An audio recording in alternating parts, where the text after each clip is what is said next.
Good afternoon, and thank you for joining us for the Tucson City Council Forum with the candidates running for election in Ward 3. This forum is sponsored by the League of Women Voters of Greater Tucson, and we thank you for joining us.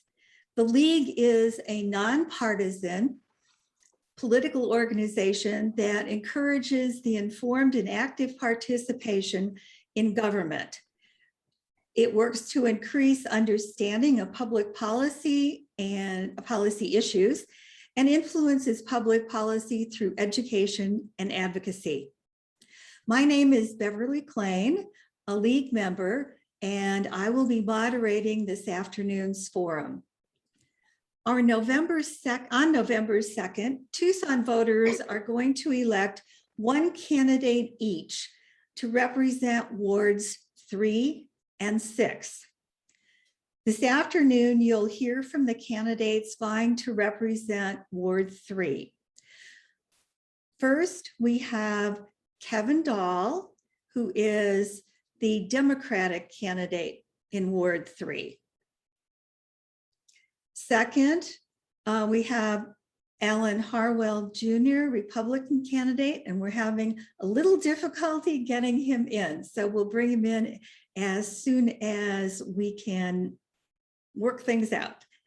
And our third candidate is Lucy Labosha, and she is an independent.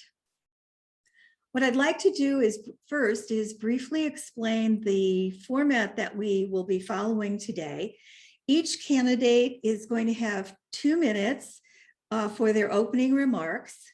And following those opening statements, I will be asking them questions. The same question will be asked of each candidate, and I'll do so in a rotating manner. They will have 2 minutes to answer each question. And our time capper, Sue, is going to keep them apprised of the time, and I'll stop them if they go over. We know our audience members will have probably many questions. So right now, please locate the Q&A tab that you'll find at the bottom of your screen. That's where you are going to key in your questions. Then our question sorter, Cindy, is going to provide those questions from the audience to me. We're going to make our best effort to ask as many of those questions as we can and cover the most topics that we possibly can. At approximately 2:50, each candidate will stop with our questions, and each candidate is going to be given 2 minutes for closing remarks. And then we'll briefly provide some additional information before we conclude. So, since we've got everybody here, let's get started. And Kevin, the first question is going to be given to you. And that is, excuse me, don't we do the opening statements first? Oh, I'm sorry. Yes, I am certainly getting ahead of myself. I was thinking that too. That's why I'm down here. Okay. Yes. Okay. His opening statements. I'm just in a hurry to get started. Kevin. Well, the questions are the meat. So I'm Kevin Dahl. I'm a lifelong active Democrat, elected precinct committee person. My family and I have lived here in Ward 3 for 38 years. My wife, Bam Miller, is a retired TUSD special education teacher who has served as president of our Samos Neighborhood Association for 8 years. I think it's well known I'm a longtime conservationist. I've been executive director of 2 groups in town you might know, Native Seed Search and the Tucson Audubon Society. But for the last decade, I've worked for a national group, National Parks Conservation Association, as their Arizona representative. We're an advocacy group protecting parks like Grand Canyon and Saguaro. In this work over the years, I've gained plenty of leadership experience, learned through the School of Hard Knocks some qualities that help ensure success: listening, researching, including people, working cooperatively. I want to bring those to the City Council. But I'm running for city council first and foremost to fight climate change and help our community adapt to the increasing drought and heat that we expect. This is the biggest economic and health threat we face, but there's lots of hope if we take action. I want to note that vulnerable and underserved communities will be hurt the most. This is an intersectional issue at all levels. The city has taken first steps towards this, and I applaud the efforts of mayor and council, and I'm looking forward to providing strong support to these efforts. I'm not a one-issue candidate, however. I've been involved in numerous city and neighborhood issues, from helping plan and install traffic calming in my neighborhood, planting hundreds of trees, taking measures to reduce crime with my neighbors, serving on the zoning commission. I was well prepared when I started in February to knock on doors and talk to residents by phone. I can talk about potholes, illegal dumping, 5G towers, and road widenings, just for a few examples. Finally, I want you to know that I'm endorsed by some hardworking, talented elected officials who I respect and admire, including Representative Raul Grijalva, Pima County Chair Sharon Bronson, Arizona Representative Andres Cano, Arizona Senator Kirsten Engel, current Ward 3 Council member Karen Ulick, among others. There's a full list of my supporters, including labor unions and other organizations, on my website, Kevin Dahl, number 4, Tucson.com. Thank you. Thank you. Next up for opening comments, Lucy Labosha.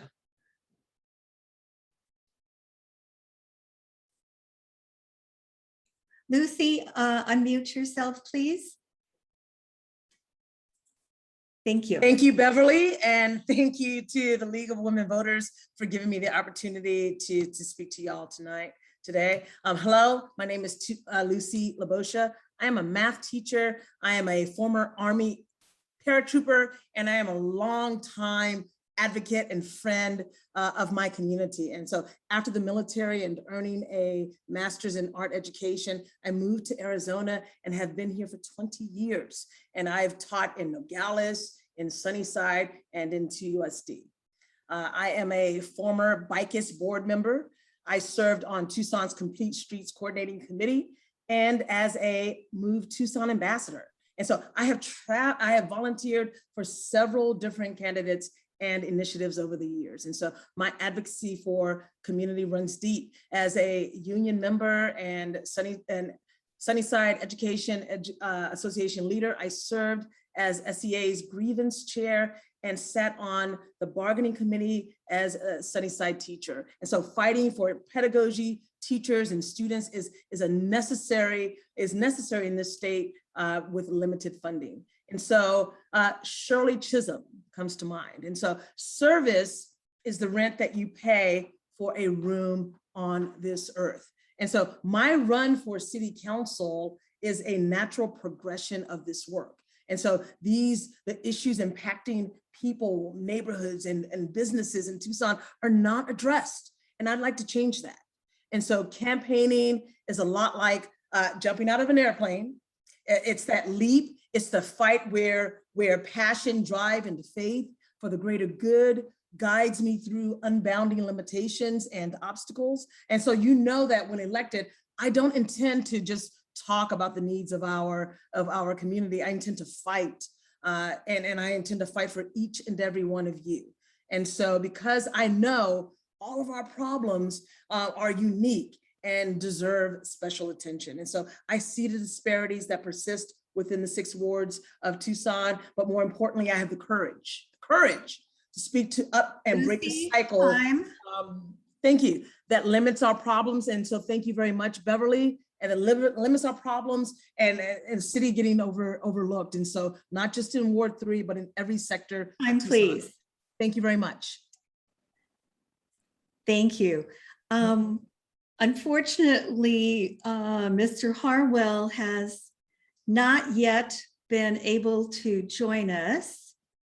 So I'm going to pose the first question to Ms. Labosha, since she's still on the screen there. And that is, I didn't know about Kevin's background, so forgive me. Although we've had a fantastic monsoon this summer, we're in a 21-year mega drought, and climate experts are continuing to predict that there are going to be significant declines in the Colorado River flow. And as we all know, this is going to impact Tucson's cap water supply. So the question is, what must the city begin doing right now to ensure adequate water for its future? Thank you, Beverly, for asking that question. I might not be an environmental expert, but this campaign is more than just a single issue. And my experience in working with migrant communities, my work as a teacher, a veteran, as a transportation advocate, are ways that I relate to my community and allow me to connect the existing expertise to the existing needs. And so addressing climate change, water at the city of Tucson is not just an issue of expertise. I agree. But it's also a matter of understanding the inequities of access to programs and providing this information and resources to our diverse communities across the city that need it. And so for decades in the environmental community, scientists, activists, conservationists, nonprofits, decision makers have separated environmental issues, right, from social issues. And this cannot exist anymore.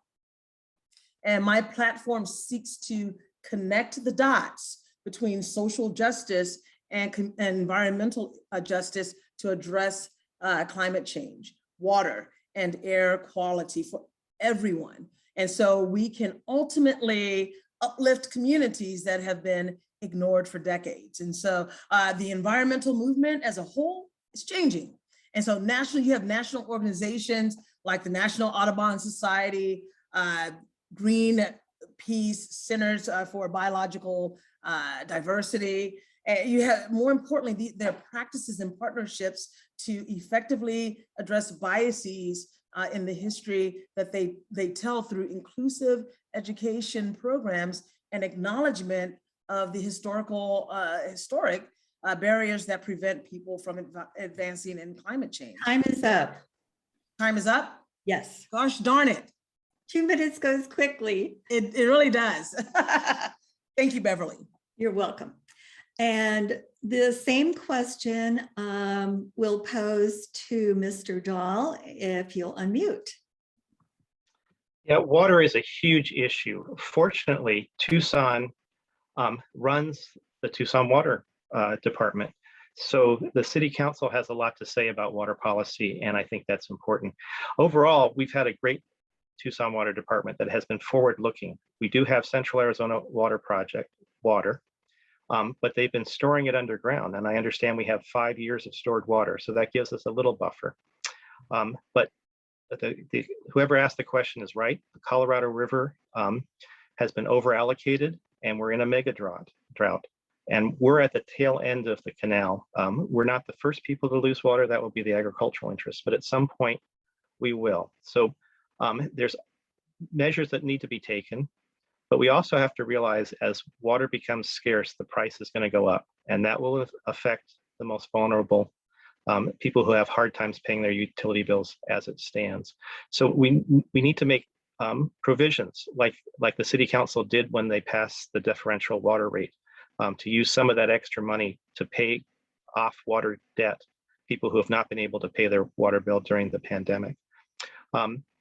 There are more water conservation measures that we can do, and we can program water conservation into future buildings. We can take much better use of rainwater through rainwater harvesting. My friend Brad Lancaster has taught a lot of people in his neighborhood. Dunbar Springs is an example of how lovely it is to live in a world where you're harvesting the rain, planting the rain, and growing trees and other vegetation with it. A part of the 1 million trees that we want to grow in Tucson to store carbon and fight climate change and make it cooler. We'll do that with rain. So those are the sampling of the measures that we need to do to make sure that water remains safe and affordable in the future. Recently, we've discovered that there's toxins that have gotten into our aquifer because of industry on the south side, shutting down wells. So I've reached the end of my time, and I thank you. Thank you very much, Mr. Dahl. At this time, I do have more questions, but I really want to ask the audience to put your thinking caps on. I'm sure you've got lots of questions stored up with this upcoming election just around the corner. Please put, for those of you on Zoom, please put your questions into the Q&A box, and those will come to me. And for those of you who are watching on Facebook, unfortunately, that's not what I'm on, but as I understand it, it's not possible to put questions in there. So I apologize for that. But those of you watching Zoom, please start with those questions. We want to hear from you. The candidates want to hear from you. And Beverly, may I just ask a quick question or like a follow-up? Is that possible since we have one less candidate? It's up to you. I hadn't scheduled for that, but I guess we can. But if you would also watch the timekeeper, Lucy. Okay. Thank you. Awesome. No, I'll give you a chance also. No, I just wanted to respond to Kevin's remark. He's absolutely right. The city of Tucson did agree to forgive or cancel that water debt. This was several months ago, and this is something that definitely has not taken place yet by the city of Tucson, and it needs to take place for our families who have dealt with COVID and dealt with having this enormous debt. And so the city of Tucson, mayor and council said yes back in June, I believe, a few months ago, and this needs to happen now sooner than later. Thank you. Thank you. I agree. Kevin? Yeah, I agree. your That's an response? important point. They need to follow through on that. Sooner the better. Well, that actually leads into my next question. Previous city councils have acknowledged the reality of the climate change issue, adopted emergency declarations, developed plans, and they've even sought a lot of citizen input. If elected, Kevin, I'm going to put this to you, you're on screen. If you're elected, what will you do to ensure these plans are implemented in a timely manner and not sidelined by other priorities? Yeah, it is heartbreaking to see good plans be put in binders and put on shelves. And the climate change threat is too important for our community to do that. This mayor and council has made climate change a priority, and they have hired people who will be overseeing the program. And are completing a public process where they are receiving public input. So the timing for me getting on the board to help power through the implementation, I think is pretty good. Like any project, it's the details. It's getting through the challenges so that we can, and as I say this, this sounds airy-fairy, so that we can have great opportunities. But for instance, there's a policy at the city, we have boilers in all the buildings that heat them that run on fossil fuels. We need to switch those over to electrical boilers so that we can run on renewable power from wind and solar. The policy of the city is to let those machines wear out. And as soon as they fail, then you order the new machine. And at that point, there is not the time to rewire the buildings and prepare for the electric boilers. That's just one example. We should maybe retire them on a phase basis and get the electrical boilers in there. Everything we can do to get off fossil fuels as quickly as possible is what we need to do. At the same time, we need to help protect those neighborhoods that are especially impacted by heat. When we map the poorer neighborhoods, the more vulnerable neighborhoods, to a heat index map and to a vegetation map, they line up perfectly. So let's get those million trees started and get them into neighborhoods that need them, so that we can have shady walks to the bus stop and be shaded while we're waiting for a bus, and get on public transit that's running not on fossil fuels. Thank you. Thank you, Kevin. Ms. Labosha, you are on. And please unmute. Thank you, Beverly. Can you all hear me? Yes. Yes, thank you.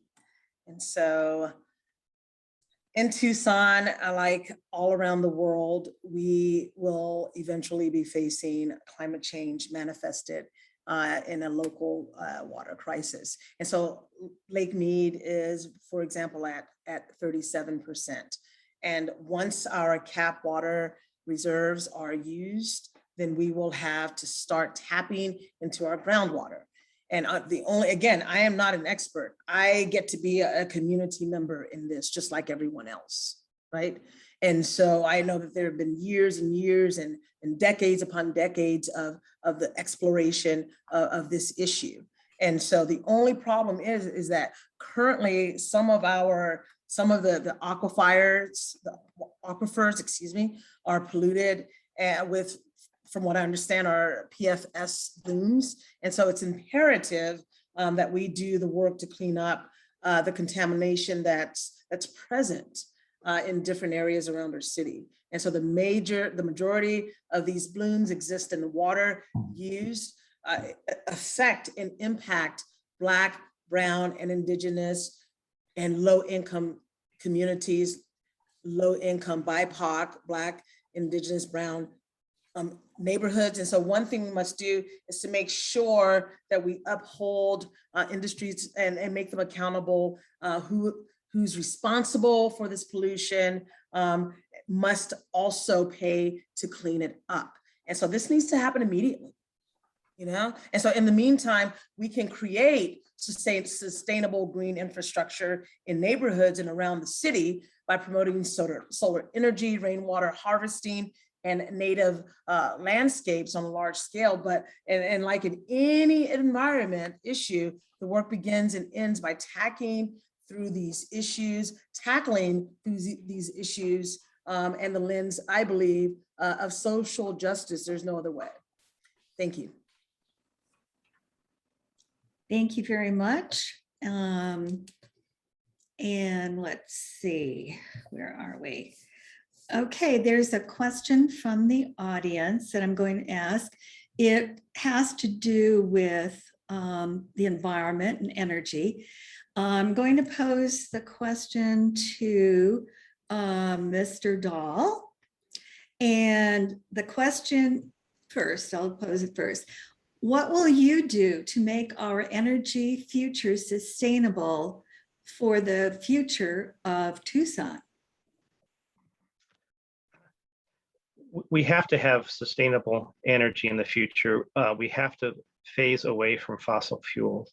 So our partners in providing energy in our community, Southwest Gas and Tucson Electric Power, need to do more. And they are doing some innovative projects. Southwest Gas is working to produce gas that can be used from our landfills, which reduces a problem there. But we need to electrify. We need to make sure that we can use solar energy and wind energy, which is transmitted by electricity. So whenever we can, switching over to that.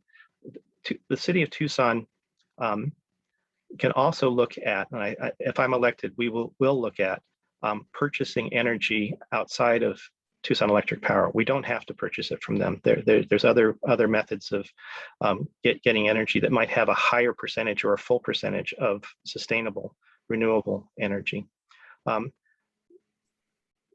The flip side of getting renewable energy is energy conservation. If we don't have to buy the energy, that's so much better. So anything we can do to weatherize homes, incentives, ordinances for new construction, programs to help people who are living in homes that are not well insulated get insulated, that would be helpful as well. Thank you. And I will pose the same question to Lucy Labosha. Unmute, please. Thank you, Beverly, and thank you, audience members. I am just really curious.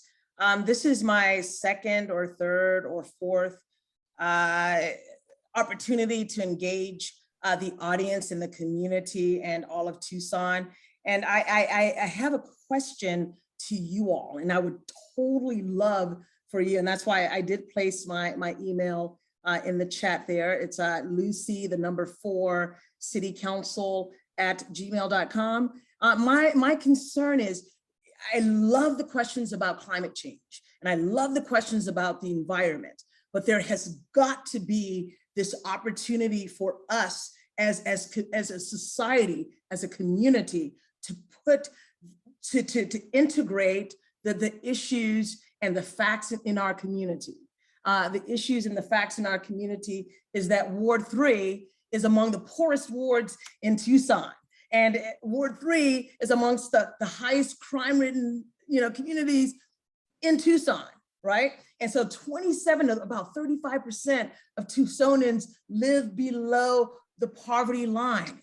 And so not only if we address some of these real issues of poverty and food insecurities and all these other issues, can we get to address, because they're really embedded, these issues of the environment and the community at large. But I have experienced, poverty. And as an educator, I have seen students and families struggle, and students with, I've seen students show up in the winter without coats. I've seen students with shoes that are too big or too small. And I've seen students who show up with trauma. And yes, while the environment and climate change is connected to that, but they're interconnected issues that we can address together. When we address climate change, when we address poverty, when we address homelessness, when we address the other concerns of our environment, guess what? We really get to address the issues of climate change and our environment when we address those issues right here at home that people don't necessarily see in the form of— Time is up. Thank you very much. Thank you. Our next question speaks to the issues of housing. And I would like to, since Ms. Labosha is on, I would like to pose the question about what are your thoughts about how to create truly affordable housing in Tucson? Okay, again, thank you, Beverly, for such a wonderful, wonderful question. And so I became a realtor during COVID, that's an individual, admission, has nothing to do with this campaign, except when I look at the landscape of our city and I look at buildings that are unoccupied, buildings that have been sold by either city and or other entities around town that are being unused, and the whole issue of affordability in housing. Definitely, I get to sit back, I get to stand back and say, what are some of the tools that I can use from my experiences to help our community. And so I can't help but to think about, the fact that in Tucson, a single parent with one child is considered self-sufficient in Pima County. If she earned $22 an hour, and that $22 an hour would only be able to meet basic needs for this single parent and her one child. And then I think about the median household income in Tucson, which is about $43,000. And so, the folks here that are participating in this, I'm not sure what your annual income is, but I would assume that, but at least 35% of Tucsonans are not making $43,000 a year. And that's an issue. So when it comes to housing, when it comes to this issue of climate change and what we can do, we've got to be able to support folks who are homeowners, who are low income, but they own a home. How do we find a way to help compensate the fact that climate change is happening? There needs to be incentives provided. And so thank you, Beverly, for that question. And I submit my time. And I will pose the same question to Kevin Dahl. The city of Tucson does have a program to provide low-income housing to certain groups and to people who are qualified for it. There's not enough. They're using state and federal grants. We need to be very skillful at getting as much money as possible. And I think the staff in place are doing a very good job. We just need to expand them. There is an opportunity, and Ms. Labosha spoke to it. There are vacant houses and vacant land, and the city simply needs to buy those and provide them available as low rental units and keep them up well. In my neighborhood, there are houses that have lain vacant for years, and they're not an asset to our community. There should be a family living in those houses. So that's what we need to do. I'm so very concerned about the rising price of both purchasing homes and renting. I'm not sure where we're going to be in the future. We can't price everybody out of housing, and we need to address that issue some way or another. But what Tucson can do is continue its providing affordable housing to groups that need it, to people that need it, and also expand the program by purchasing more land and or buildings and making them over to provide housing for people who need it. Thank you. Thank you. I'm going to tap onto that from the standpoint of talking about housing. And that is the Pima Association of Governments has estimated 2/3 of the homes inside the city of Tucson limits are going to be over 50 years old or more by 2030. And a majority of those homes may be in low-income neighborhoods. Tens of thousands, excuse me, aren't adapted to people with physical disabilities. So the question is, should the city be involved in bringing these homes up to ADA standards and just general living standards? If yes, why and how should the city be involved? And if no, why not? And who should take responsibility to take on that issue? Mr. Dahl. Yes, the city should be involved in that. And there are federal funds that we need to be tapping to upgrade those homes to make them not only ADA compliant, but also climate ready. If we can provide housing that where the utilities are lower because they're well insulated, because the outdoor landscaping, you don't have to water to support it because it's designed with rainwater harvesting in mind. We're that much ahead of the curve, both on climate change and providing services to people who need them. So yes, thank you. And Lucy, same question to you. Yes, thank you, Beverly. I became involved in I have an interest in running for city council because I look around my community and I see things that definitely have not changed for many, many years, and definitely being a part of this is a part of wanting to change and go forward. And so with that, absolutely, yes, the city definitely should be involved, providing vouchers, addressing the needs of low-income homeowners through vouchers.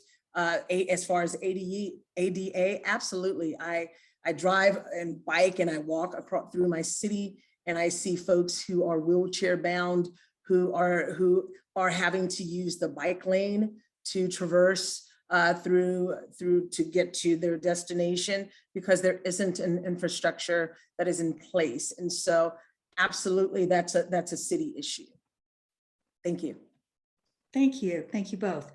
I'm going to switch gears here a bit and ask a question in another topic area. And that is, if elected, what would you do to speed the annexation of outlying areas as a means to increase our tax base and state funding? I'm going to start with Ms. Labosha.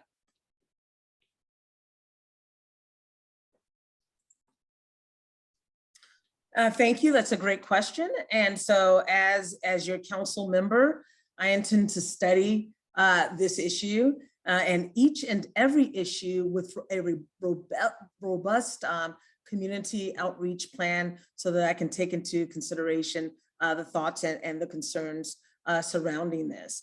And so I know that the issues like this one are critical, and I tend to lean towards a more progressive stance. And so some of the unincorporated areas don't want to be annexed, right? And so they have the opportunity to come into our city, but have voted against it. And so we really need to use the data and the information in going forward. Thank you. And the same question to Mr. Dahl. Yes, the unincorporated areas of Pima County, these outlying suburb areas, they cost us because the state shared revenue doesn't come back to Tucson and thus Pima County. And so they're getting services in the city that they're not, they're paying the taxes for them, but the taxes aren't coming to provide the services. You know, annexation is not always good. It kind of depends on what area we're talking about. If it's already a developed area with a tax base, especially commercial, that's a great area to annex. If it's future development and it's speculative, then maybe not so much. So it requires a nuanced understanding and implementation. The question was, how do we speed things along? Well, I'm interested in that. You know, I've worked in bureaucracies before, and I understand how things can slow down in the process. I hear a lot of complaints from business people who are trying to get permits and work through the city.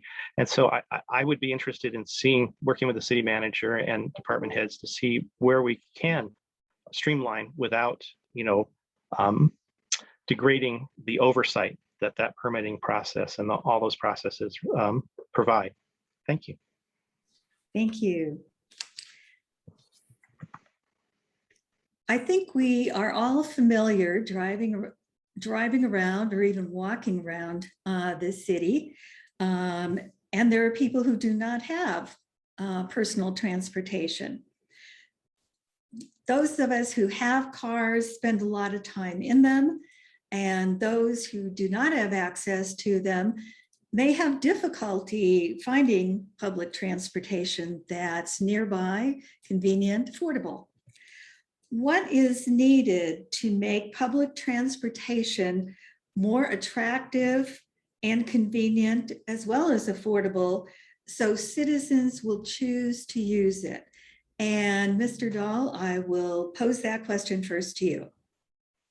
Yeah, I'm all in favor of investing in our public transit system. We need to make it more efficient, more attractive for riders, and not nickel and dime them that keeps them off. This period where it's been free, I think that's been great, and that should be our goal. I have thoughts about an entire transportation system. You know, we need buses that run every 10 minutes. We need bus stops that are comfortable and not overheated in the summer, and that may provide other amenities. In some places, there's Wi-Fi at bus stops. We need shaded corridors that go from places where people to live so they can walk a quarter mile in comfort to get to that. And our transit also needs to include good planning to keep pedestrians and bicyclists safe. So we need sidewalks and we need separated bike lanes for that. Transportation is not just cars. Most of us have cars. They can be a pain in the butt. And most of them use fossil fuels. We need to think about how do we achieve the 21st century transportation system that Tucson deserves. Some of that is making it easier for businesses to locate close to where people live, and incentives for people to live near where they work, incentives for van pooling. There's lots of creative ways. We can look to other cities to see what they've done and adopt those practices here as well. Thank you. Thank you. And Ms. Labosha?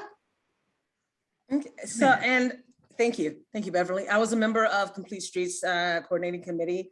My job, our job as a committee, and it's still ongoing, was to and is to address the transportation and safety infrastructure in and around Tucson. And so when we know, for example, that there are intersections where people are walking or biking or just traversing, that is constantly, there are constant accidents at that same intersection. I believe that it's our city's job to address that in a real way by using the data, using the information to address that, so that it's a safer, so that intersections are safer, and so that people can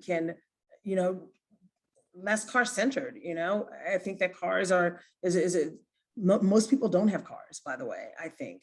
And most people would definitely benefit, our society, our climate would benefit from a less car-centered, individual car-centered, to more mass transportation. For example, we're less than 150 miles from Phoenix, and why not create a mass train system that's set up to go back and forth? Some people work in Phoenix or Tucson and they travel back and forth. Why not create a system to handle that infrastructure? We need to have bike lanes to make people feel more safe when they're riding to work. We need our buses to run longer. People, if it's the weekend and you live far east or far south, you shouldn't have, you shouldn't have to wait an hour, between bus routes to get to your destination, which is the case currently. And buses should be free. Mass transportation needs to be stronger. I think we need to look beyond the US and look at other systems overseas that have successful systems in place to go from literally country to country. Time. Thank you very much. Thank you. I'm going to ask one additional question in the transportation category, and that is, how should Tucson public transportation be funded? And having specifics would be quite helpful. Mr. Dahl? I think a sales tax. If we're going to do a sales tax for transportation, let's use some of that money for the most important in our planning for the future of Tucson and public transit. Let's use our sales tax to do it. Thank you. Ms. Labosha, the same question. Thank you, Beverly. We need to reallocate the money from the police budget. Bottom line, the last city budget, police budget, was $166 million.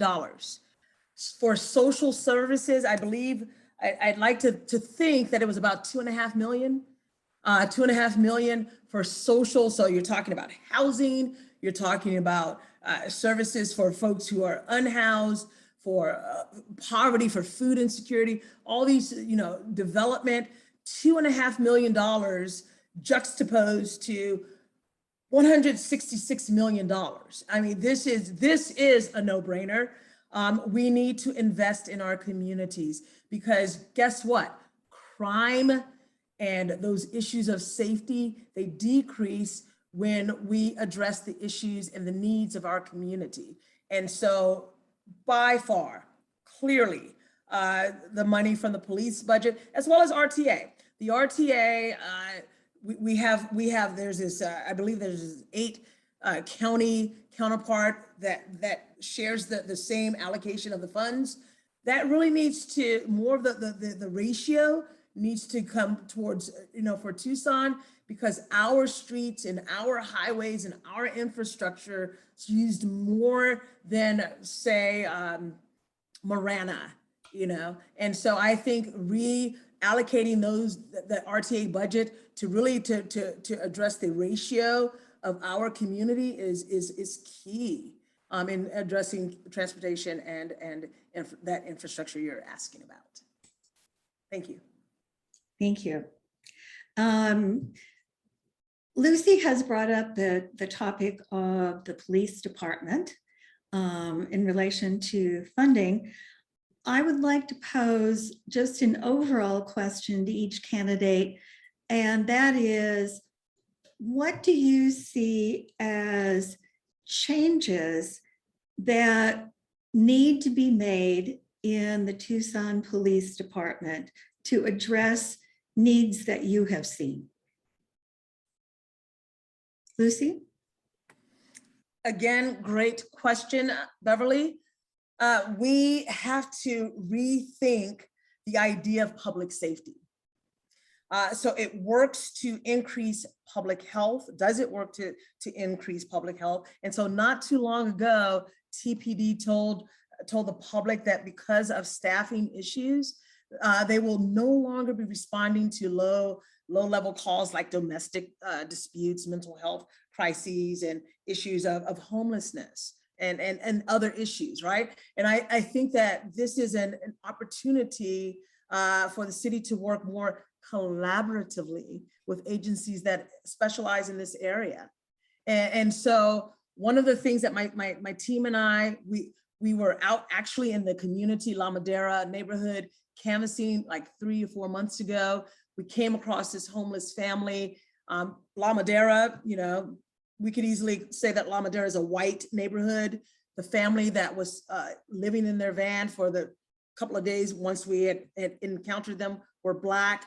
The La Madera community, these neighbors, not only were helping this family by giving them food, allowing them to use the bathroom in the public park, because there were nice facilities at the public park, but this neighborhood, La Madera Canyon, did not call the police.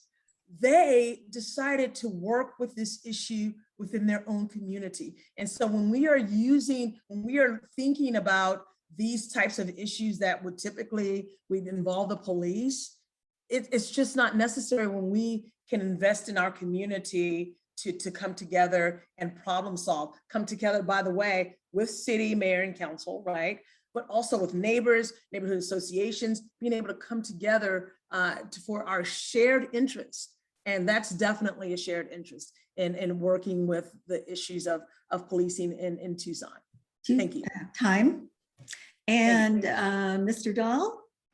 Yeah, I certainly agree with Ms. Labosha's last point. There needs to be more dialogue with people who have been affected poorly by police. And let's bring everybody to the table and discuss it. I think that's great. We certainly need the Tucson Police Department to look more like our community, especially we need more Spanish speakers. More citizen review. There was a citizen review board that came together that was used when the death of Carlos Ingram happened. Citizen oversight is important. And I support hiring more social workers to work with police. It's not that social workers can go out and do the same things police can, but they can certainly add to situations where their expertise and skills and negotiation is more appropriate than an armed response. But as a police officer told me, who is describing what they do now, working with social workers, when you get the call, you don't know what the situation is going to require. And so it's great that they have social workers on hand to respond if that's appropriate. And if it needs to be responded to with force, then that's available. Finally, I wanted to mention the problem of homelessness, because that is a huge problem. And the police does have a homelessness group that's specifically designed to provide services and respond to when the community has concerns about homeless camps, that employ social workers and get people who are, currently without a house into situations that are off the street and are safer for them, where they can get services. So that's it. The police, in general, in Tucson, we have a progressive police force. It's rated nationwide as being progressive. Is it where we want it to be yet? No. And so those sort of measures that I've talked about, I think, are important. Thank you. Thank you. And one last quick question before we wrap up, and that is, what kind of new businesses and industry should we attract to Tucson and why? And I'll address that to Kevin, who's currently on screen. Thank you. Well, let's build on our strengths. We have a university with a lot of great research going on, and so the industries that come out of that research is important. We have an incredible environment around us and an incredible climate. So the tourism industry has been impacted by the pandemic and the shutdown, but it's going to spring back strongly, I believe. And let's take our climate mandate and bring in industries that are helping us do the transition away from fossil fuels and protecting people from the heat and the drought. And I've always wondered why Tucson wasn't the solar industry capital of the world. It seems like we have lots of sun. So anything in that direction, I think, would be wonderful. Thank you. And Lucy, I'll pose the same question to you as our final question. Thank you again. Great question. I definitely would have to say, use the data that's around, right? For me, as an educator, I can't help but to ask myself, why are there so many low-paying jobs here in Tucson? I do believe that we can do better. I believe that we can be a real hub for, we have the university, we have the climate, the environment around us, and we also have low-paying those positions where folks are manufactured, to just make phone calls all day. And so that to me, as someone who grew up, in a certain, class socioeconomic environment, that's of concern for me. And so if we really want to do better, it needs to be an action, and it can't be kind of the conversation around doing better. And so as your city council, I intend to study this issue, surround myself with people who are involved in this issue, look at programs that teach people skills to be employed, look at what happened, for example, at Tucson House, where people were paid to learn construction techniques on site while improving the buildings for the residents. We can get people off the street by giving them opportunities. And so crime and poverty happen when and where economic development and opportunities are lacking. And so Tucson's got to do better. Tucson can do better. And under my leadership, it will. Thank you. Thank you very much. Thank you, audience, for your questions. What we are going to do now with our wrap up is I would like each candidate to provide their 2-minute closing remarks. I regret that we don't have our third candidate in this forum, but let us give our final attention to Lucy Labosha and then Kevin Dahl. Lucy, your final remarks. Thank you very much, Beverly. So if Shirley Chisholm believed that service is the rent that you pay for a room on this earth, then here I am, dues in hand. And so as an educator and active community member, and now as a political candidate, I understand that change is disruptive, it's uncomfortable, and it's challenging, but change is necessary. And so real leadership and power is how we enter the world with intentionality. And so I'm running for Ward 3 because for too long, poverty and crime have become normalized here in Tucson. And that's just not acceptable. And so on the campaign trail, I heard from so many neighbors and business owners how vandalism and theft is a constant issue. And so if we put our resources in the right place, if we govern responsibly, I'm an independent progressive, We can fix the issues that have plagued Tucson for decades. More access to transportation, affordable housing, higher paying jobs. We need to listen to our neighbors, our neighborhood associations, and work collaboratively to spend our taxpayer dollars. And so I know that John Lewis were here. Good trouble is productive. Good trouble holds systems accountable. Good trouble isn't interested in keeping the status quo that has never worked for everyone. Good trouble must work with the collective to make those necessary changes on behalf of our shared community. That's what I intend to do. I intend to do that. So please visit my website, lucy4citycouncil.com, and check out the op-ed in today's paper by environmentalist and scientist Sergio Avila in support of my campaign. And so thank you, Beverly. Thank you, League of Women Voters. And thank you, Tucson. And Kevin, we'd love to hear your closing remarks. Well, thanks to the League of Women Voters and each of you who organized to help this, from timekeeper to Zoom master, and Beverly, for you leading us through this. And here's my vision. I'm going to be elected, and I will use my skills as an organizer. I've been an organizer for more decades than I care to admit, to address the pressing issues of Ward 3 and Tucson, the ones we've been discussing.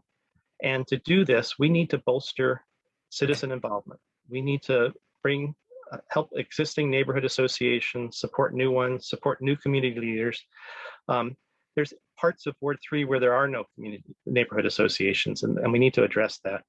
The more residents who are involved in our collective future, the better. In fact, everyone affected, government agencies, nonprofits, businesses, the faith community, schools, need to be at the table. And I've been at tables like that.